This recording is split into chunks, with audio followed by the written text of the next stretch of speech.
have quite an interesting topic today. Indeed, we do. So this is going to be a joint collaboration here. Indeed. Yeah, we've got Entertainment Evolved and Tavern Notice Board on deck here today. Oz, welcome. Thank you, man. Thank you. This is actually the first time I got to record in your nice studio, so this is going to be fun. Yeah, man. I'm excited to have you. And it is cool to be in here. I finally, got some touch-ups done to it. It's coming. It's coming. Yeah. Before we get too into it, man, this isn't the only collaboration we're going to be doing in the near future. Right? Yeah, like the Hot Ones coming up. Yeah. The Hot Ones with the superhero homies and the Garden City Suplex. Suplex is the microphones. Yeah, there we go. Yeah. Sorry. Garden City Grappling Crew, though, Joe Brown is a member of that, and so am I. Okay, so, okay. So there we go. Okay. So yeah. technically, I guess I was close. I was close. But yeah, so that is going to be a huge deal. That is going to be next week. Yep. It's a big collaboration between all of us. So yeah, definitely keep your eyes out for that. But today, we are discussing something that is kind of near and dear to both of our hearts and a lot of the players out there. So if you clicked on the episode, you probably know what's up. This is going to be available on the Entertainment Evolved channels and also Tavern Notice Board channels. So it'll be the same episode. You can catch it either place. We don't care where you listen to it. Yeah, I mean, today we're talking about the kind of D&D open game license fiasco. I know just in the last 3 days, a lot of our friends have asked us. It's like, when are you going to talk about this? I'm like, or what do you think about this? I'm like, we got to do a podcast now. Like, we just have to. Because there's not a simple answer, right? There isn't. There really isn't. Yeah, I gave like a little shortened version, like Wizards of the Coast got greedy, Yep. Yep. and if you go online, that's definitely the message you're going to see. Right. I don't think it's that simple. I do think that is the driving force for what they have done. I definitely agree with you there. Like, I guess my thing with it is that, of course, we live in a capitalist society where everybody is all about the almighty dollar, and of course, unfortunately, that definitely drives a lot of people's motivations. I know, like, hell, we go to work every day for that reason, Right? Because we have to have money to live. Yeah. And so I understand, the needing to wanting more money for the stuff that you're putting out there. I get that. However, I don't understand, like, getting rid of your morals along the way. Right. Yeah, there's definitely a lot of that.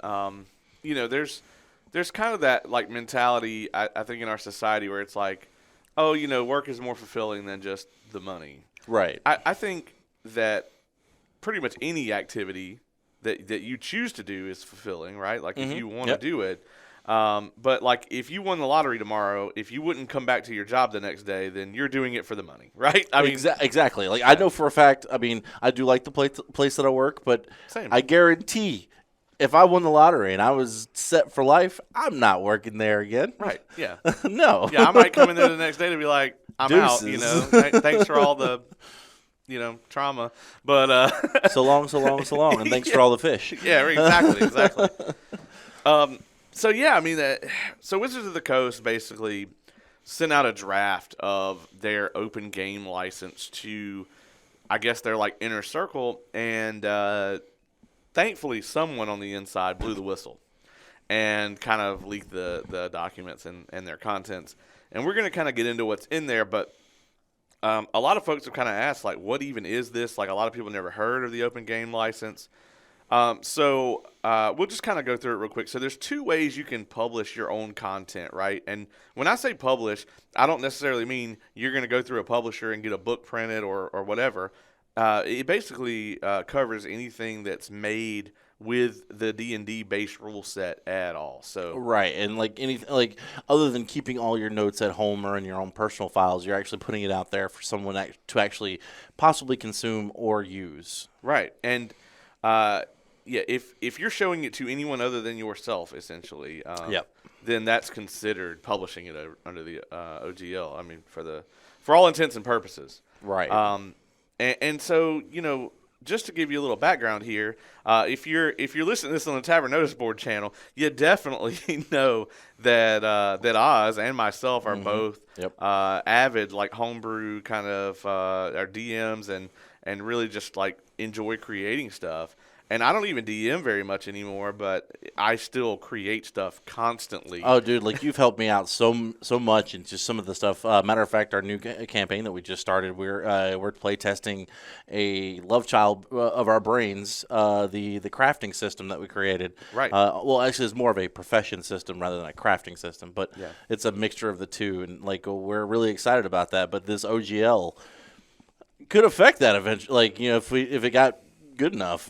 Yeah, I mean, that crafting system is something that I think, or the profession system, whatever we end up calling it. Sure. It is something that I feel like 5e, missed the mark on, and that's where third-party content really comes in, and that's why the existing OGL is such a good thing, because has allowed the world to expand and evolve faster than just a single publisher, Wizards of the Coast, could put content out. I mean, and to be perfectly honest, like that is one of the things I always really loved about 5e in general, was the fact that while yes, it has an extensive rule set, however, they dropped a ball on a lot of things, or didn't feel like it was necessary just to play the game. right. And so like this gives people like us the ability to be creative and come up with those game mechanics if we wanted to, or come up with this homebrew setting, or however, and like that type of thing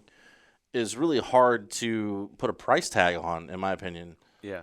I mean, how long did it take them, just for an example, how long did it take the official source books to fix Ranger? Is it? Well, some of the subclasses are good.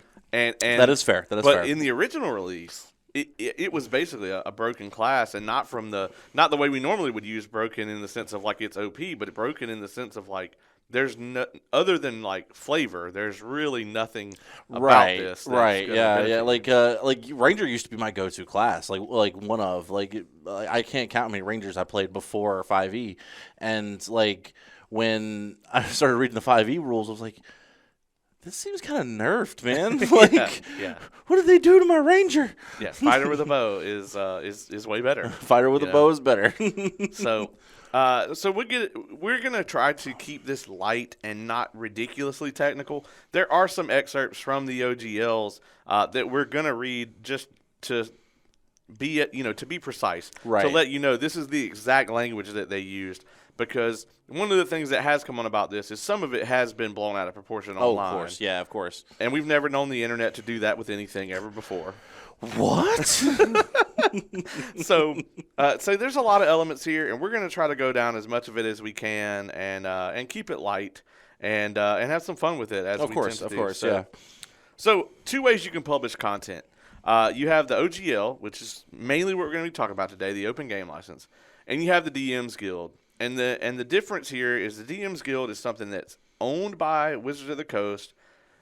You can use all of the official stuff, all the official settings, and basically, if you want to create something, like let's say that you wanted to create a story set in Baldur's Gate, you could do that, and you could publish it through the DMs Guild, and Wizards of the Coast will put it on their marketplace and sell it and give you a chunk of it. As far as like what that chunk is, I'm not really sure. Right. Yeah. And then if they really like whatever your thing is, they may offer to just straight up buy it from you, which has happened. So the DMs Guild stuff is not affected by anything that we're going to talk about today.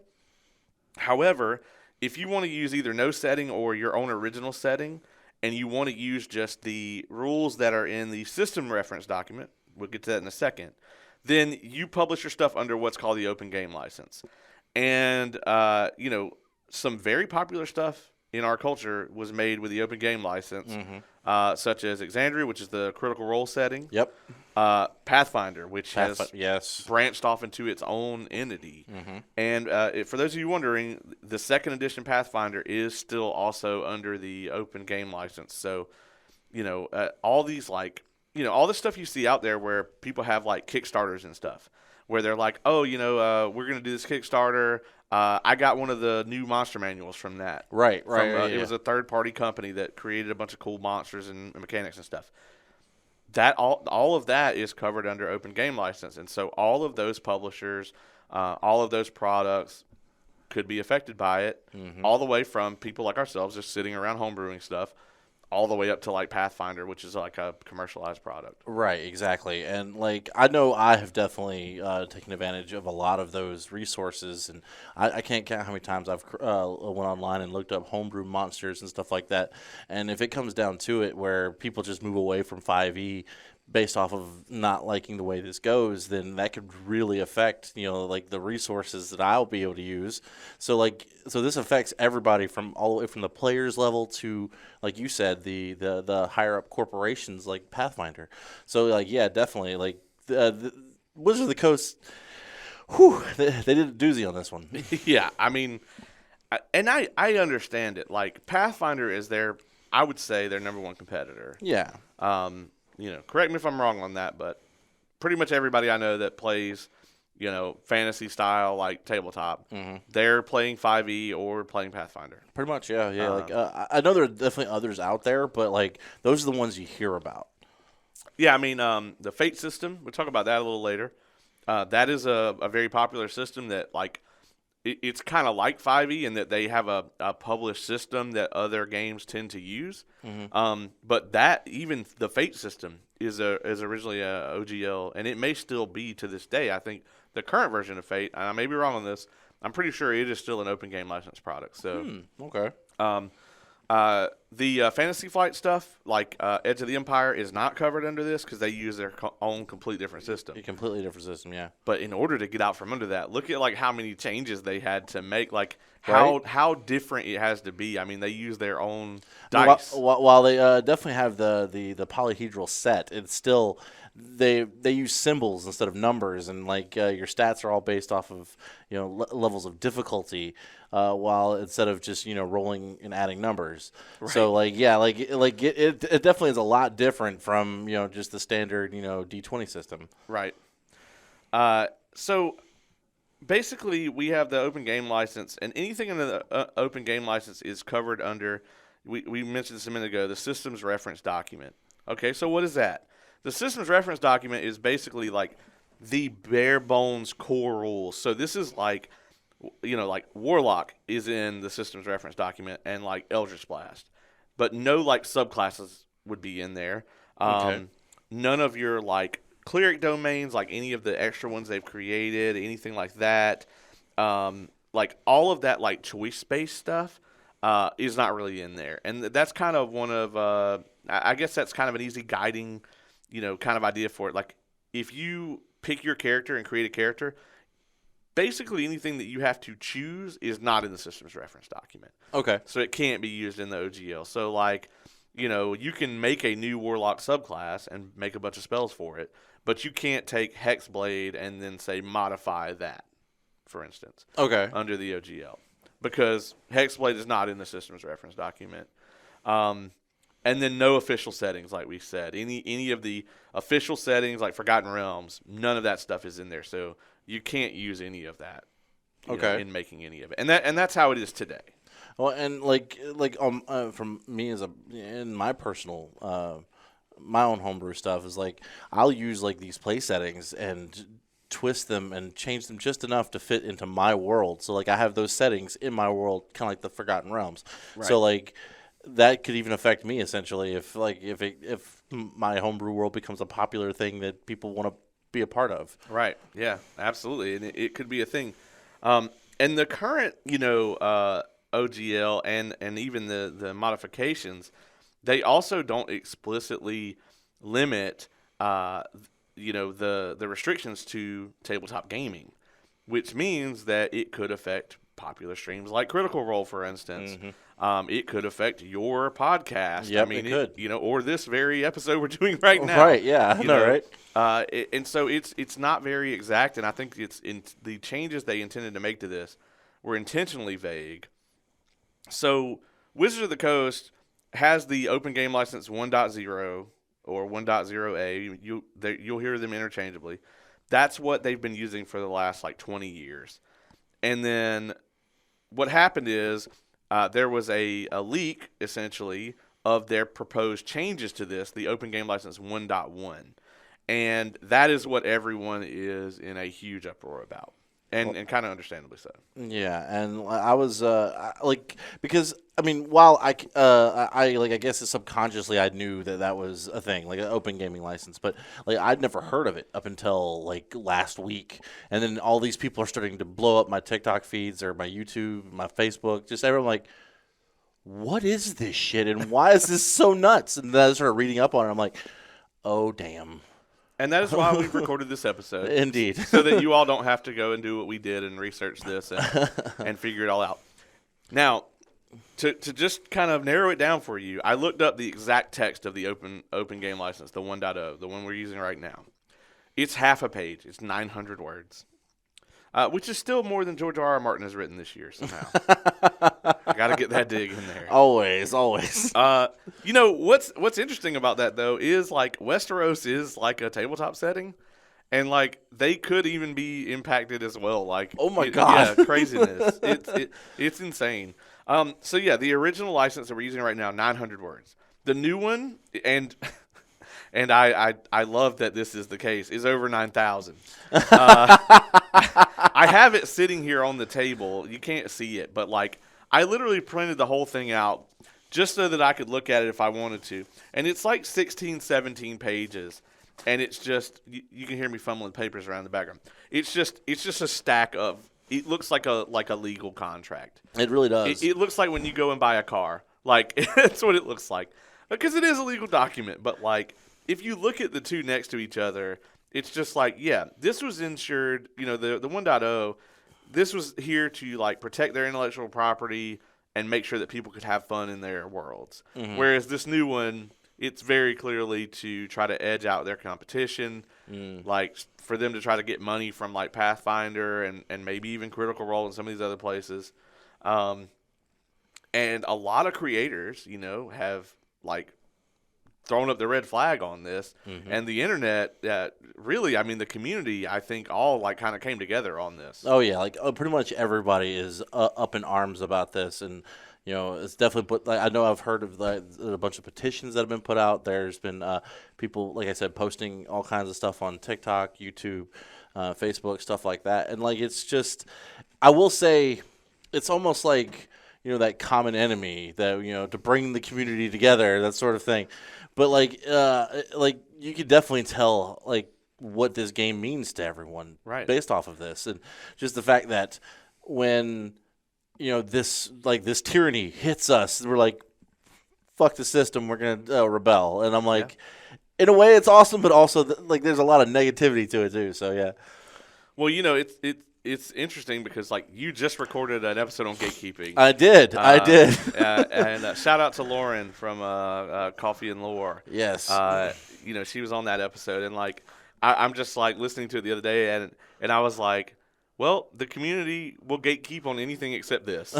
We are united on this one front. One front, yeah, like we're gatekeeping against itself. Yeah, yeah. We are now gatekeeping Wizards of the Coast. Yep. There's a line here I want to read from the original OGL. So I promise that this will not turn into a lot of us reading legal nonsense. But so under the grant and consideration portion, this is what it says exactly.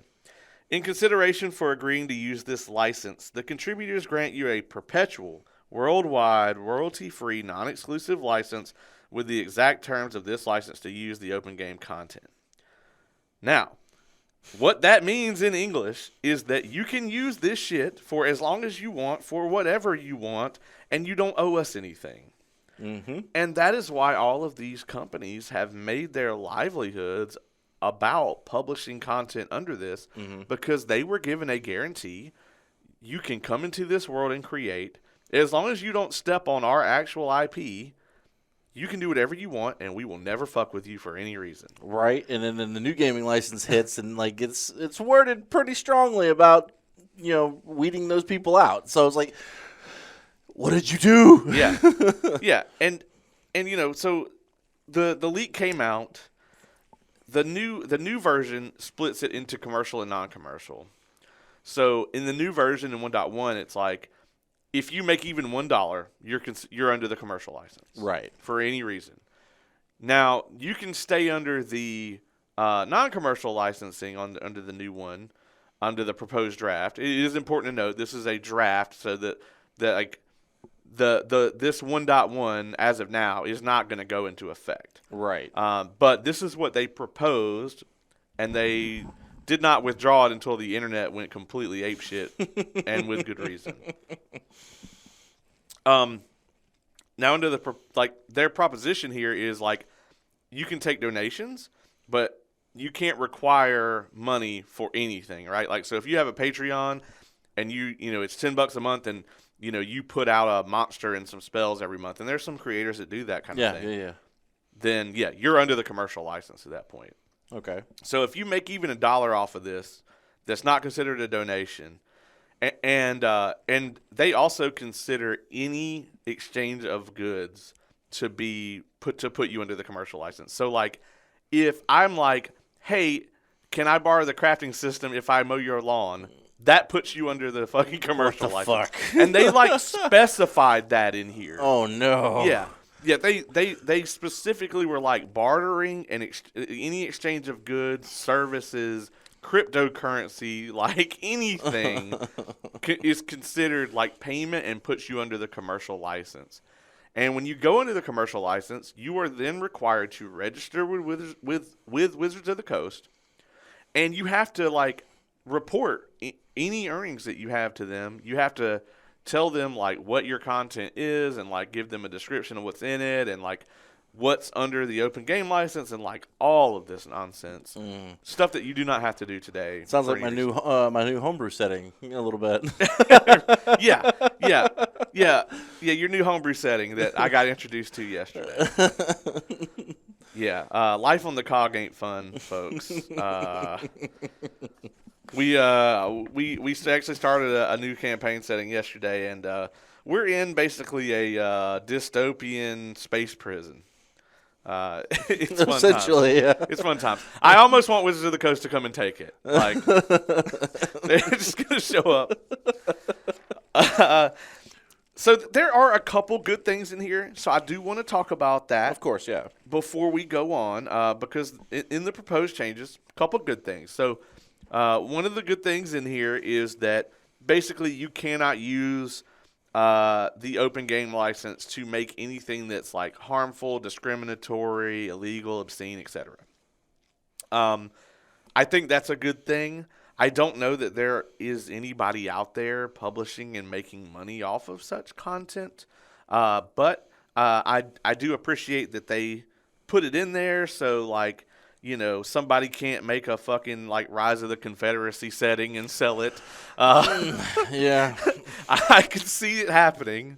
So I'm very glad they got out ahead of that. Yep.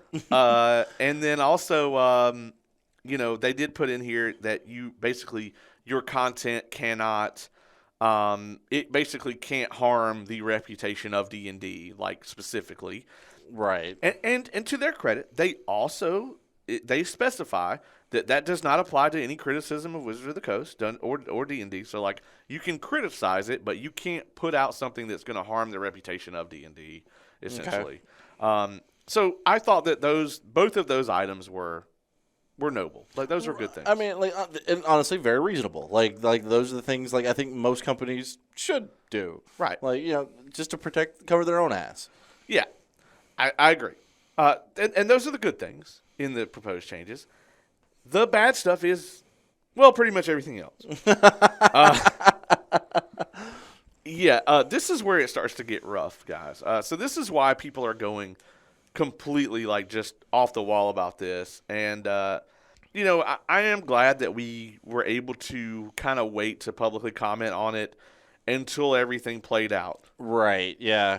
Because the leak came out, and when the leak first hit, no one actually... The full text was not available. Right. So it was just, this is what they're doing. And so there was initial kind of this knee-jerk reaction without being able to actually read the license. Right. And it's definitely one of those things. It's like they just responded instead of actually trying to figure out, is this what we're actually hearing, or is this just hearsay? What is it? Right. Yeah.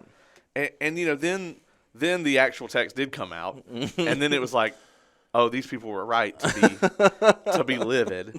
And then, you know, kind of the response happened, and then Wizards of the Coast like we're like, oh, this was just a draft. We're not going to do it. Please give us the money back from the D&D Beyond subscriptions because a lot of people canceled them. Mm-hmm. So, one of the items in here is, and this is a rough one, folks. I'm going to read you the exact line. You agree that nothing prohibits us from developing, distributing, selling, or promoting something that is substantially similar to a licensed work. Meaning that they could take your campaign setting and put that shit on the marketplace for $39.95, and they don't have to give you a dime of it. I know, like that definitely hurts me as a homebrew creator. I'm just over here like, they could easily just like take my shit and just make money off of it, and like, you know what? This is ours. I mean, at least have the decency to like hide it if you're gonna do some stupid shit like this. Yeah. And the next line is almost worse. Yeah. It says you own the new and original content you create. Gee, thanks. Appreciate it. You agree to give us a non-exclusive, perpetual, irrevocable, worldwide, sub-licensable, and royalty-free license to use that content for any purpose. Basically, they're taking the original open game license and flipping it on the actual content creators and saying, so anything you make, we can use it for anything we want. We can make as much money off of it. We don't owe you anything. Get fucked. I added the last part. Get fucked. Like, like that is, but that's very accurate though. Like, could you just imagine though, like someone like them taking stuff from Pathfinder and just like, it's ours now. Right. Yeah. Like, I mean, they could grab any classes or settings or because, like, if I'm not mistaken, like Pathfinder has like 22 different classes, not subclasses, classes, and so like that in itself is valuable, and Right. it's over here like they could just take it under this and have no repercussions whatsoever. If they didn't already have, like if they had not already built like the Gunslinger into like Beyond and already had that. They could have just taken that from Matt Mercer into this new one. 100%. He could have put it out, and they could have been like, coolsies, and put it right in their content. Right. And that's it. Mm-hmm. Any of the races we've created, any of the spell, like I'm working on a subset of spells right now. Yep. And like they just rip it right from you. And you got to think, too, this also applies to anything you homebrew on Beyond. You're basically logging it. You're cataloging it in their system for them.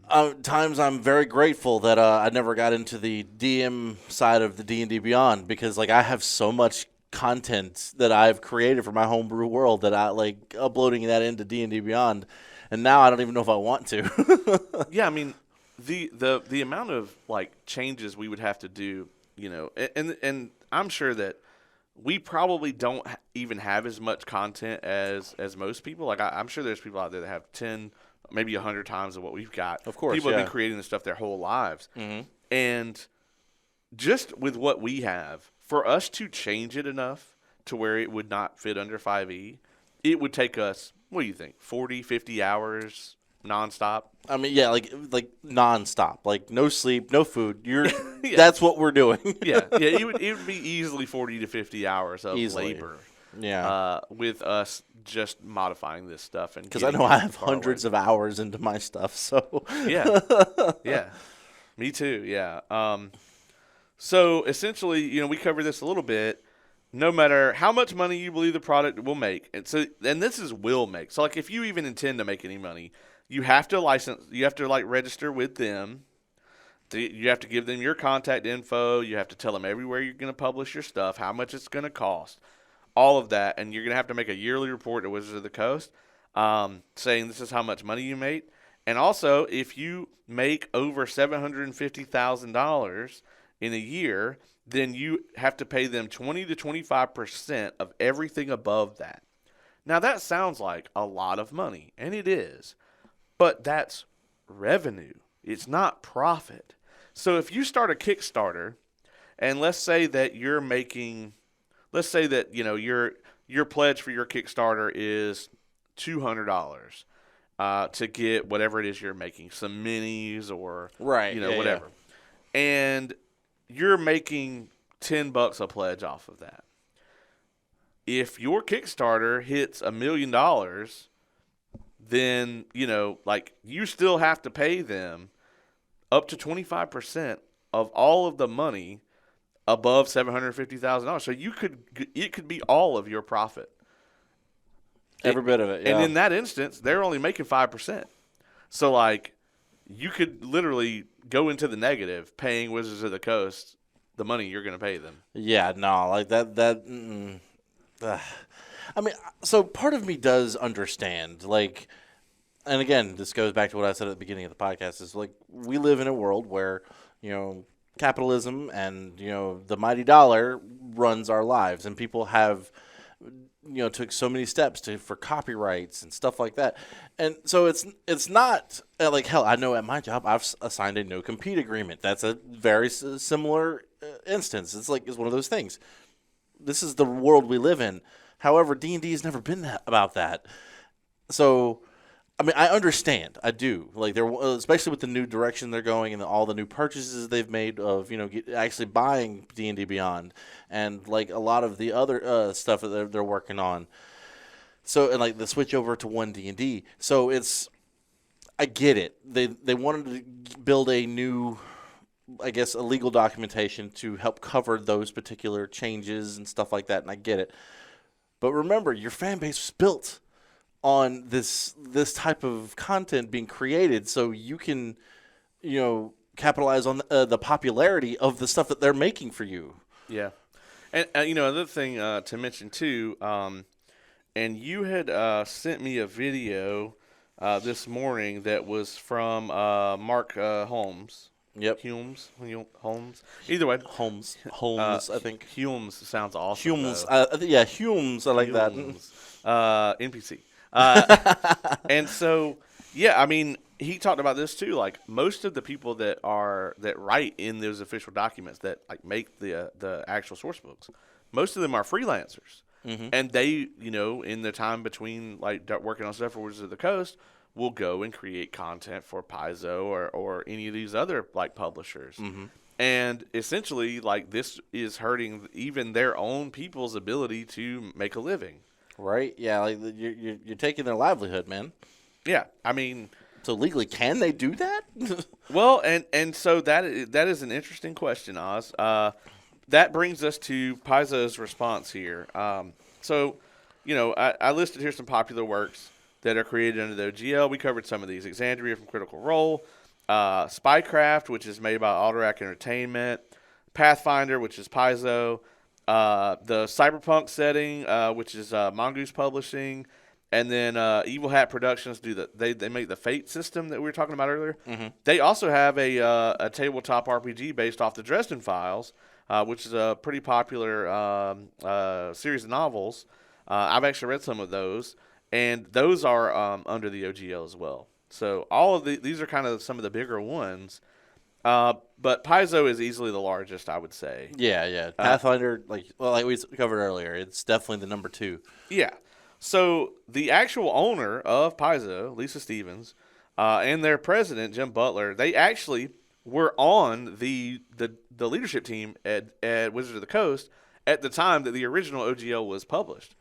And basically what they have come out and said is, number one, we are going to make our own open game license. They're calling it the ORC, which is a cool. It's the Open RPG Creative License. So cool acronym.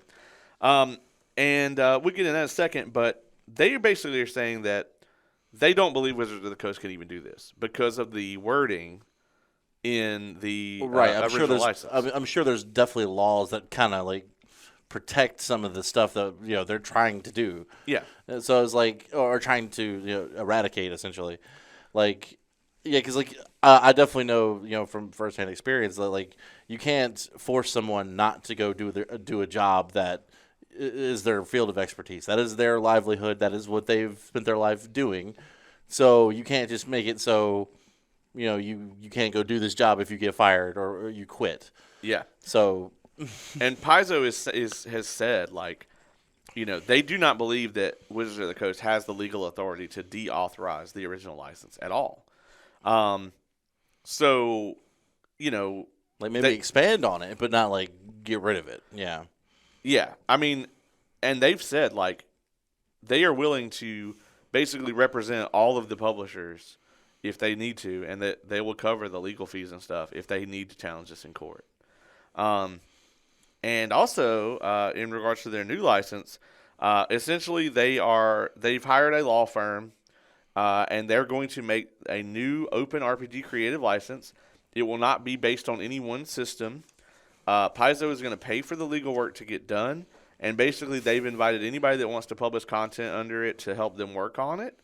And it's going to provide unique open rules, reference documents, and basically it opens up their game systems to kind of protect those content creators. I have to say, for Paizo to do this, I mean, obviously they're a corporation too, Right. And they're obviously capitalizing on their main competition. Like honestly, like I kudos to them, but at the same time, I'm like, I see what you're doing. Oh yeah, they're coming. They look like the good guys here for sure. Oh yeah, they totally do. And this is the thing is this is why this was such a bad move for Wizards of the Coast, because like me personally, I have never really had a desire to play Pathfinder. Right, you know? me neither. Yeah, I love 5e, and nothing against it. Like I said, I've never played it, so I wouldn't be able to offer any comments. I know that it's pretty similar. At least the original version is pretty similar to like 3.5. yeah. Version 1 was definitely like straight up third edition, just with some new flavor, I think. Right, and that's fine. But honestly, all of this shit happening makes me want to check it out. I'm not gonna lie. Like I was actually talking to my partner Don in the mall the other day, and we were just talking. He's like, with all this OGL stuff, Wizards of the Coast is kind of dumbasses. I'm like, yeah, you're right. And he was like, we could always pick up a Shadowrun game. And I'm like, Yeah. I can't learn a new system right now. If I pick up anything, it'll be Edge of the Empire. Right. I already have the stuff. But I love the Fantasy Flight system, and it's really important for people to be able to have that creative aspect of this for tabletop gaming. Mm-hmm. There's money to be made. They've got a movie and a show coming out. Right. For D&D. And we mentioned that video I sent you earlier. Something else that they talked about is like Hasbro is trying to capitalize on that, the kind of what we call the Disney money. Right. Get into the movies and the TV shows and stuff like that. See, here's the big point that this guy, Holmes. Yeah, Holmes. Yeah, what he said was Humes. Well, but he was going on to say that what happens when that is over, like these movies, like the movies, the TV show that's supposed to be coming out, like what happens when that is done and the casuals, stop caring about D&D again. And then it falls back on the RPG gamers, the ones that you were fucking over right now. I think if the movie is good, we will see an influx of players, right? I definitely think we'll get an influx, kind of like we did with Stranger Things, and but like at the same time though, like case in point, my sister-in-law Easton, like she loves Stranger Things, and she's like, hey, can I play D&D once? And she did. She didn't have a bad time, but it wasn't for her. She just knew it because it was popular. There's a difference between like you want to experience playing D&D and you want to sit down and play it for hours every week. Yeah. The time investment is significant. The reward is also significant, but the time investment is significant. I know, like, just yesterday, like, at our game, like, we had several people that had taken time off work to be able to be there. Mm-hmm. We were talking about scheduling and, like, people moving around this and that to be able to make it. Mm-hmm. Like, you have to an extent, prioritize a portion of your life around being able to play this. It's just like if you play, like, World of Warcraft or any, like, or League of Legends or any, like, online game really seriously. Mm-hmm. You have, like, there is a significant time investment.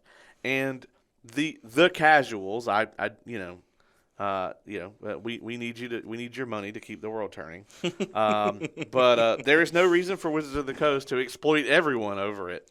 Right, so those casual style people, like they're like the casual fans, they're not going to sustain our pocketbooks. They're not. The what's going to make you your money is the people who buy your source books, the ones that build your content for you and popularize your stuff. That's what this is screwing over. And Wizards, get your head out of your ass. Yeah, and you know, I have to like kind of take it to the internet here too. Is like, you know, as we saw with like certain things, you know, people have started harassing Wizard of the Coast employees online. Right, and continue. Sorry, it's ridiculous. It is. Oh my god, like. It's like going into a restaurant and the waiter's letting you know that that's not that's not their policy, or you start yelling at the waiter. It's not their fucking fault, man. Right. Yeah, I mean, it's like you know, this is the first example came to my head. I promise. It's like people harassing the fucking sequel trilogy actors on Twitter and stuff. Right. Exactly. Like those movies are fucking trash, but they didn't write them. Like no, they didn't write them. They just showed up to do a job. You know, like I don't think Daisy Ridley can act either, but I don't think she should be harassed over it. Like I don't want to suck at my job and then have people troll me on Twitter. Like, right? You know what I mean? Like, can you imagine that if every time you fucked up at work, like you just got dragged on TikTok? I think I would just, you know, like go live in a box somewhere and I'm good. Yeah, so like, I mean, most of the Wizard of the Coast employees are against this too. Yep. You know, and their jobs are at risk over it. Like a lot of them can't really come out and speak about it, you know, without risking their jobs. Mm-hmm. And of course, the same with the content creators that are technically under contract. Like they can't go out and do the same things because like they'll lose their livelihood in a sense. Exactly. So like, don't be a dick to the Wizards of the Coast employees. Like, definitely, like if you want to cancel your Beyond subscription, by all means, it's your money. If you want to sign a petition, if you want to go on Twitter, there's an Open D&D hashtag that's become hugely popular. By all means, like those are very positive ways to support the community. But like harassing people online, you know, I mean, and it's not just against the Wizard of the Coast people as well. It's also the fans who are sticking with 5e and, you know, not boycotting them. So and they bash them too. Like honestly, I'm gonna go out here and say this, and you can bash me. I don't give a fuck. I'm staying with 5e because that's what I know. Yeah. I've spent too much of my life building stuff for 5e. I'm not gonna just stop. I mean, originally, before it kind of got canceled, you know, and made into 1D&D, when they were talking about doing a 6th edition. Oh, dude, I was up in arms with that shit. I know. Yeah, you were like, man, I'm not moving to that shit. And I was kind of like, you know, I want to play it because, like, I want to see the new stuff. But it's just like, you know, unless it's backwards compatible with all this stuff that we've homebrewed, then it's just like, no, I don't know. You know, I don't want to. But honestly, when they announced 1D&D, I thought that was great. I was like, they're just going to expand upon 5e, and I'm okay with that 100%. Yeah, that's fine. Yeah, let's do that, guys. And then they were like, and here's the paperwork. Oh. And I do think that, I don't want to say irreparable harm, but I do think that they have really messed up their reputation here. I think people are going to flee to Pathfinder. I think people are going to... I think the adoption of Beyond and 1D&D is going to decrease. I think that there's going to be a huge, like a lot of these people that cancel their subscriptions aren't going to come back. Which I agree with, but also this is just me being the pessimist sometimes. This is how the world works, right? And when a company does something super stupid, there is a decline, yes, but it eventually revs right back up. I even referenced this to my wife the other day. WWE. Yeah, that's true. Like, I can't stand that product whatsoever anymore. Like, I can't even fathom just looking at it. Well, to be fair, since Vince was since Vince, but he's back, right? We're not getting into that on this episode. Nope. A lot of people actually have asked me, like, why haven't you done an episode about this? I'm like, because I don't want to. Like, I don't fucking want to. No, but like. Just the PG era that like I felt like just killed WWE for me. Like, but it still kept going. Right, yeah. It's not going to fucking stop. It's a fucking ever-ending wheel. CM Punk said it best. Like, you know, it's just I'm a spoke on the wheel in the massive cog that is the WWE. It's very much like this. I'm not saying that I agree with anything that Wizards of the Coast put out in this, you know, this draft, quote unquote. But at the same time, it's still going to keep going. Like, people know D&D. Even even the casuals, they know what Dungeons and Dragons is. Right. So, you know, and I do think, you know, obviously, like Dungeons and Dragons is the default. it's the de facto tabletop game, right? It is. Like, it is. Like when I tell somebody that's not you that I'm gonna go play Edge of the Empire, they're like, "What is that? A video game?" I'll be like, Star Wars "It's D&D. Star Wars D&D." Right? Star Wars D&D. It's Star Wars D&D, and people will be like, "Oh, okay, yeah, I got it. You're still a fucking nerd, but I got it." And that's like, and that's the thing though is like, but it's not impossible for you to lose your advantage. Like, look at MySpace. I mean, nobody ever thought that was going to go anywhere, and like Facebook came in and cleaned it out. Yep.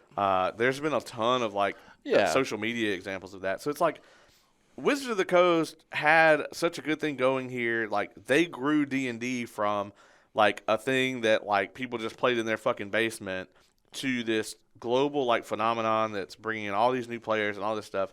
And it's just like, why would you risk that with these documents? And then we still got to get into their response to all of this. Oh yeah, yeah. Which was not great. It was great in the sense that they said, hey, we're not going to, we're not going to interfere with like certain things. Like they came out and said, we're making it clear that OGL content is limited to tabletop role-playing content like campaigns, modules, supplements. Okay, cool. That keeps it from like harming D&D streams, podcasts, etc. Right. Got it. Cool. We love that you guys want to do that.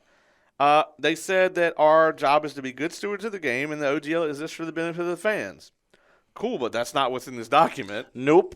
And they kind of went on to say like, hey, this is, this is not something that we ever were going to put out, so on and so forth. But this is the part that people are taking a lot of issue with. They said a couple of last thoughts. Starts out very cheeky. Not the best way to make an apology. Nope. It said, first, we won't be able to release the new OGL today. And to break that up for a second, they did say we're going to have a new OGL. We're going to address the problems the community has with this one. They said because we need to make sure we get it right, but it is coming. Second, you're going to hear people say that they won and that we lost because making your voices heard forced us to change our plans. Those people will only be half right. They won, and so did we. Okay. Whoever wrote this should probably go. Because, first off, you're making it clear, Wizards of the Coast, that you look at this as an us and them. Mm-hmm. The D&D community wants to be us with you. They do not want to be them from you. Yeah. And it is very clear that you look at it from this statement, that you look at it in those terms. And like this idea of like, you guys came together and you won whatever. We did. I mean, and you're going to have to take an L here. Saying everybody won here, that's the half apology, right? That's right. I'm sorry, but no, like so. You and I talked about this a little bit before we actually sat down to have this podcast, and we were talking about like how we would respect a company for coming out and like, yeah, we fucked up, guys. How about we fix things? And I'm sorry. Yeah, like I would respect the fuck out of a company for doing that. Yeah, I mean, I have the full response here, and it's like over a page. This needed to be one paragraph. Like, hey, we're going to come out with a new OGL. We're going to fix the problems you guys had with this one. We never intended for this to be, like, this was just a draft. It wasn't intended for the public. We hear your concerns, and we stand with you.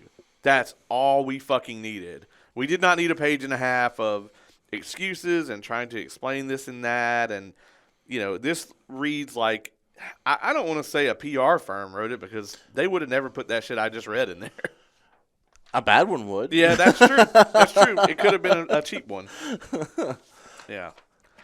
So, as it stands right now, if you're worried, if you're a D&D player that's kind of worried about, your maybe your DM's homebrew situation or like the content you want to buy or whatever, it seems like for now that you're safe. What I am worried that they might do is that they might take this and say, okay, well, we're going to explore other ways we can get revenue. like they might start upping the cost of like D&D Beyond stuff or whatever. Because I was actually talking with Don about this when we were at Barnes and Noble. We were just looking at some of the minis, and I was like, Hasbro's known for their fucking toys. Right. Make toys. Yeah. yeah. Put some damn toys out. We'll buy minis. Shit, I will, like, not just minis. I'll buy fucking, like, statues and figurines and shit, guys. Come on. Yeah. Put out, like, 1,000, like, map books. DMs fucking love map books. Right? I need a fucking map book for my current setting right now. Come on, damn it. Yeah, Wizards of the Coast, if you want to make a quick fitty, put out a Mechanist map book. I can guarantee at least one copy sold. One copy sold. On top of that, like, just for the, there's so much stuff that they could do that doesn't fuck over the fans. I mean, obviously, it'll still show them being, we got to make money, so we're going to overcharge the shit out of you for this types of content. But fucking with content creators, that's a surefire way to shoot yourself in the foot. And honestly, I think they shot both of their feet with this one. Yeah, because the gamers really love the stuff that the content creators create. Mm-hmm.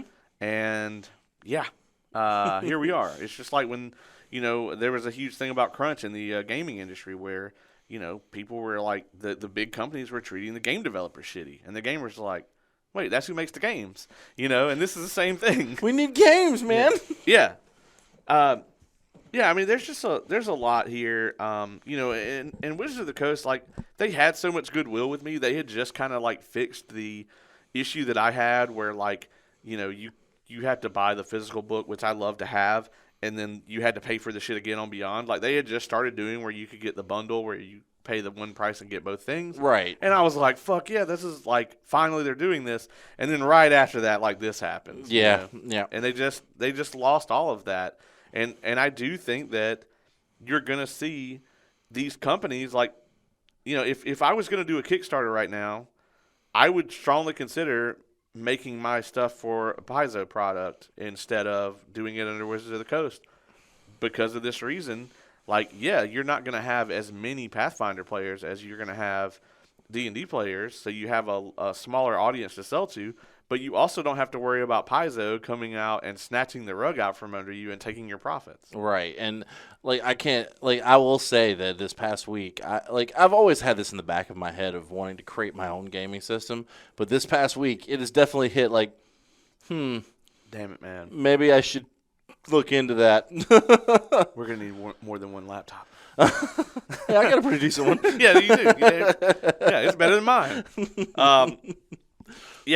So that's all I got on this, really. Yeah, I mean, Wizards, like, I really hope that maybe this, like, because we've talked about a few of the possibilities of what this was. Either it was they leaked it on purpose to see the reaction, or maybe just they were doing a quick draft and there was a overzealous person who was mad at the company for this and put it out there. I mean, there's always these theories because we don't know exactly what happened, but ultimately, this is screwing over the fans, and it can really hurt this genre as a whole. Luckily, there are gaming companies that are definitely building up and banding together that are trying to make this better for stuff going forward. I am still sticking with 5e for now until they officially release it, I suppose. Yeah, when the official new OGL comes out, we'll definitely be able to see what's in there. As for now, man, I think it's fair to say that Wizards of the Coast rolled the dice, and the internet was like, "So how do you want to fail?" Because because you rolled a 1. You rolled a big one. Like, honestly, you rolled with advantage and still got 2 1s. You still got 2 1s. Yeah, that's a perfect way to put it because they had the advantage here. Yeah, man. That's pretty much all I got to say. Like, don't harass the Wizards of the Coast employees. Yeah, God. Go through the proper channels here to make your voice known or whatever, and just kind of keep up with it. I'm sure if they actually publish a new OGL, we'll probably touch on it again, and kind of talk about if that's if there's going to be any major changes based off that. But That's all I got for myself. You got anything? Just like what Caleb touched on. Don't be a dick, guys. Like these people, they are human beings just like we are, and being toxic just because you're upset about something, those are your emotions, not theirs, and you shouldn't be taking them out on them. Yeah, agreed. Well, before we go, man, what's coming up on Tavern Notice Board? Tavern Notice Board. So I know I don't have any official guests scheduled yet, but I do know that on the 20th of January, Legends of Vox Machina Season 2 is airing, and I will be reviewing that as soon as I watch it. Awesome. And so I will be in contact with some people to help me review that. So it'll be like a new segment. It won't be a typical episode of the Tavern Notice Board. It'll be the Tavern Notice Review. Okay. So I have a couple things coming up on Entertainment Evolved. We've got we have the Hot Ones thing this coming up next week. Of course we got the Hot Ones. Yeah, that's going to be huge. I mean, it's going to be a huge thing. Yeah, we're nervous, but it's going to be huge. And then also, we actually, when we get done with this, we're actually about to go watch the first episode of The Last of Us. Mm-hmm. And I am going to be reviewing that for Entertainment Evolved. So that's going to be an Evolved review. It's going to be, I'm not sure if I'm going to do each individual episode yet. The reason being just because of time. There are some other things I want to get in. But we're going to have to see how much I like the product first, because if I don't like it, I'm not going to come on here every week and just be angry for an hour. If I wanted to do that, I would have kept reviewing wrestling. So this is that. This has been a little joint episode here. Indeed, yes. And I had a blast. Likewise. Depending on where you're listening to this, you'll get an intro or an outro rather for whichever thing you listen to. So until next time, guys.